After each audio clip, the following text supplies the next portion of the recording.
Hi guys, what's up? This is me Vajit and welcome to my channel. So guys, আজকে আমি এই ভিডিওতে স্ন্যাপসিট app দিয়ে কিভাবে আপনারা এই ধরনের একটি ব্যাকগ্রাউন্ড চেঞ্জ করবেন, কিভাবে তা ফুল এডিটিং করেছি তা আমি এই ভিডিওতে স্টেপ বাই স্টেপ দেখিয়ে দিব। তো আপনারা যদি এই ধরনের ফটো এডিটিং শিখতে চান তাহলে ভিডিওটি শুরু থেকে শেষ পর্যন্ত দেখতে থাকেন। আপনারা খুব সহজেই এই ধরনের ফটো এডিটিং শিখে যাবেন ইনশাআল্লাহ। ওকে, প্রথমে হচ্ছে আপনাদের ফোনে স্ন্যাপসিট অ্যাপটিকে ওপেন করে নেবেন। যাদের কাছে এই স্ন্যাপসিট অ্যাপটি নাই তারা গুগল প্লে স্টোর থেকে ইনস্টল করে নেবেন। ওকে, অ্যাপটিকে ওপেন করার পর প্রথমে হচ্ছে আপনারা এই প্লাস আইকনে ক্লিক করবেন। অ্যান্ড এই প্লাস আইকনে ক্লিক করার পর কিন্তু আপনার গ্যালারির সমস্ত ফটো আপনার সামনে ওপেন হয়ে যাবে। অ্যান্ড এখান থেকে হচ্ছে আপনারা যেই ফটোটা এডিটিং করতে চান সিম্পলি সেই ফটোটাকে সিলেক্ট করে নেবেন। ওকে, এরপর হচ্ছে আমরা প্রথম স্টেপ হচ্ছে এই প্যান আইকন টুলসে ক্লিক করব।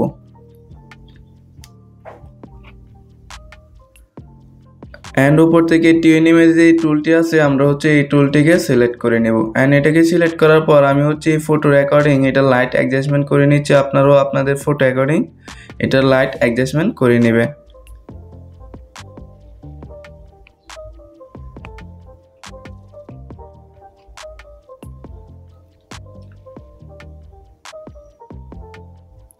ওকে, লাইট অ্যাডজাস্ট হয়ে যাওয়ার পর নিচে এই টিক মারে ক্লিক করে দিবেন। ওকে, এরপর হচ্ছে আবারও ওই প্যান আইকন টুলসে ক্লিক করবেন। অ্যান্ড এখান থেকে হচ্ছে এখন সিলেক্টিভ টুলটিকে সিলেক্ট করবেন, কারণ আমরা হচ্ছে আমাদের ফেসটাকে আর একটু হোয়াইট করবো, এই কারণে এই সিলেক্টিভ টুলটিকে সিলেক্ট করে নেবেন। ওকে, এরপর হচ্ছে নিচে যে প্লাস আইকনটা আছে এটার উপরে ট্যাপ করে আপনার ফেসের উপরে একটি সিলেক্টিভ টুল অ্যাডজাস্ট করে নেবেন। অ্যান্ড করার পর এটা ব্রাইটনেস বাড়িয়ে দেবেন আর এটা স্যাচুরেশন কমিয়ে দিবেন। অ্যান্ড এরপর হচ্ছে আবার ওই প্লাস আইকনে ক্লিক করবেন। অ্যান্ড করার পর আরও একটি সিলেক্টিভ টুল সিলেক্ট করে নেবেন। এটা হচ্ছে আপনার ফেসে যে অংশগুলো কালো থাকবে সেই অংশের মধ্যে আপনারা সিলেক্ট করে আপনার ফেসটাকে হোয়াইট করে নেবেন। অ্যান্ড এইভাবে ফেস, আপনার হাত পা সবটা বডি এইভাবে হোয়াইট করে নেবেন। ওকে, এরপর হচ্ছে হোয়াইট করার পর নিচে আপনার হচ্ছে সিম্পলি টিক মারে ক্লিক করে দিবেন। এরপর হচ্ছে আবার ওই প্যান আইকন টুলসে ক্লিক করবেন। এরপর নিচে স্ক্রল করে ডাবল এক্সপোজার যে টুলটি আছে এই টুলে ক্লিক করবেন। এরপর হচ্ছে ইমেজ আইকনে ক্লিক করবেন। অ্যান্ড এই ইমেজ আইকনে ক্লিক করলে গ্যালারির সমস্ত ফটো আপনার সামনে ওপেন হয়ে যাবে। এখান থেকে হচ্ছে আপনারা সিম্পলি ব্যাকগ্রাউন্ডটাকে অ্যাড করে নেবেন। আমরা হচ্ছে যে ব্যাকগ্রাউন্ডে অ্যাড করবো এটাকে সিলেক্ট করতেছি। ব্যাকগ্রাউন্ডের লিঙ্ক আমার ভিডিওর ডেসক্রিপশনে দেওয়া থাকবে, সেখান থেকে আপনারা ডাউনলোড করে নেবেন। ওকে, এরপর হচ্ছে আপনারা এই তিনটি অপশন থেকে হচ্ছে এই লাস্টে যে অপাসিটি অপশনটা আছে এটাকে সিলেক্ট করে নেবেন। অ্যান্ড এটার অ্যামাউন্টটাকে ফুল বাড়িয়ে দিবেন। ওকে, এরপর হচ্ছে এখান থেকে এই টিক মারে ক্লিক করে দিবেন। অ্যান্ড এরপর হচ্ছে উপরে এডিট স্টকে ক্লিক করবেন। বাঁকা যে আইকনটা আছে এটার উপরে ক্লিক করবেন। অ্যান্ড এটাতে ক্লিক করে এখান থেকে ভিউ এডিটসে ক্লিক করবেন।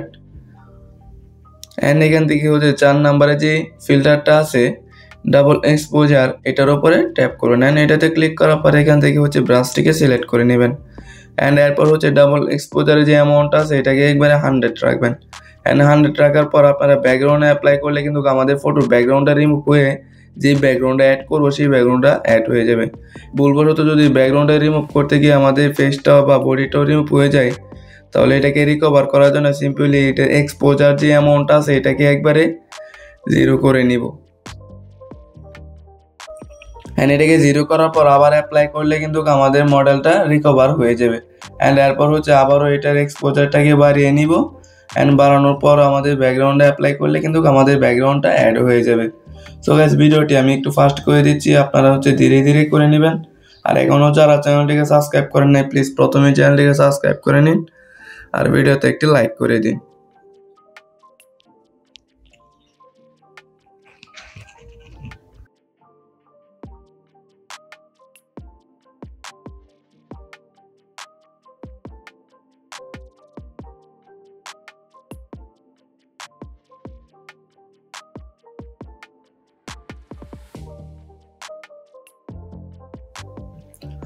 ওকে, আমাদের পুরো ব্যাকগ্রাউন্ডে অ্যাড করার পর নিচে টিক মারে ক্লিক করে দিবেন।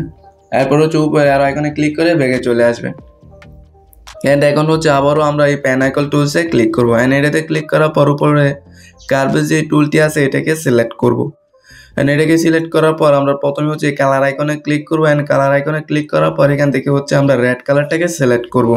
অ্যান্ড রেড কালারটাকে সিলেক্ট করার পর আমরা হচ্ছে এই রেখার মধ্যে দুইটি পয়েন্ট ক্রিয়েট করার পর উপরে পয়েন্টটাকে উপরে নিয়ে আসবো। অ্যান্ড নিচের পয়েন্টটাকে নিচে টেনে নিয়ে আসবো, ক্লিক করে দিব। অ্যান্ড এরপর হচ্ছে আবারও প্যানাকল টুলসে ক্লিক করবো অ্যান্ড এখান থেকে হচ্ছে আমরা ওয়াট অ্যান্ড ব্যালেন্সটাকে সিলেক্ট করে নিব অ্যান্ড এটার হচ্ছে টেম্পারেচার একটু বাড়িয়ে দেবো অ্যান্ড টিনটাকে একটু মাইনাস করে দেবো অ্যান্ড করার পর নিচে টিক মারে ক্লিক করে দেবো। ওকে, এরপর আবার প্যানাকল টুলসে ক্লিক করবো অ্যান্ড নিচে স্ক্রল করে এখান থেকে হচ্ছে আমরা এই টুলটাকে সিলেক্ট করে নিব অ্যান্ড এই টুলটিকে সিলেক্ট করার পর হচ্ছে আমরা এখান থেকে হচ্ছে প্রথম যে স্মুথ ওয়ান লেয়ারটা আছে এটাকে সিলেক্ট করে নেব অ্যান্ড এটাকে সিলেক্ট করার পর এটার প্রথমটা একটু বাড়িয়ে দেবো অ্যান্ড দ্বিতীয় যে ফেস স্মুথিং আছে এটাকে একবারে ফুল বাড়িয়ে দেবো অ্যান্ড বাড়ানোর পর বাকি সেটিংগুলো এরকম রেখে টিক মারে ক্লিক করে দিব। ওকে, এরপর হচ্ছে আবারও আমরা এই প্যানাকল টুলসে ক্লিক করবো অ্যান্ড এখান থেকে হচ্ছে উপরে ডিটেলস যে ওই টুলটি আছে এটাকে সিলেক্ট করবো অ্যান্ড এটাকে সিলেক্ট করার পর শার্পেনিংটাকে একটু বাড়িয়ে দিব অ্যান্ড টেক্সচারটাকেও বাড়িয়ে দিব অ্যান্ড বাড়ানোর পর নিচে টিক মারে ক্লিক করে দিব, তাহলে আমাদের ফটোটা আরও এইচডি হয়ে যাবে। এখন দেখতে পাচ্ছেন আমাদের ফটোর before and after. I hope আপনাদের কাছে ভিডিওটি ভালো লেগেছে, আর অবশ্যই ভিডিওটি ভালো লাগলে চ্যানেলটিকে সাবস্ক্রাইব করে ভিডিওতে একটি লাইক করে দিন। ওকে, ফটোটিকে সেভ করার জন্য নিচে এয়ার আইকনে ক্লিক করবেন অ্যান্ড এয়ার আইকনে ক্লিক করার পর এখান থেকে সেভে ক্লিক করলে এখানে আমাদের গ্যালারিতে ফটোটি সেভ হয়ে যাবে।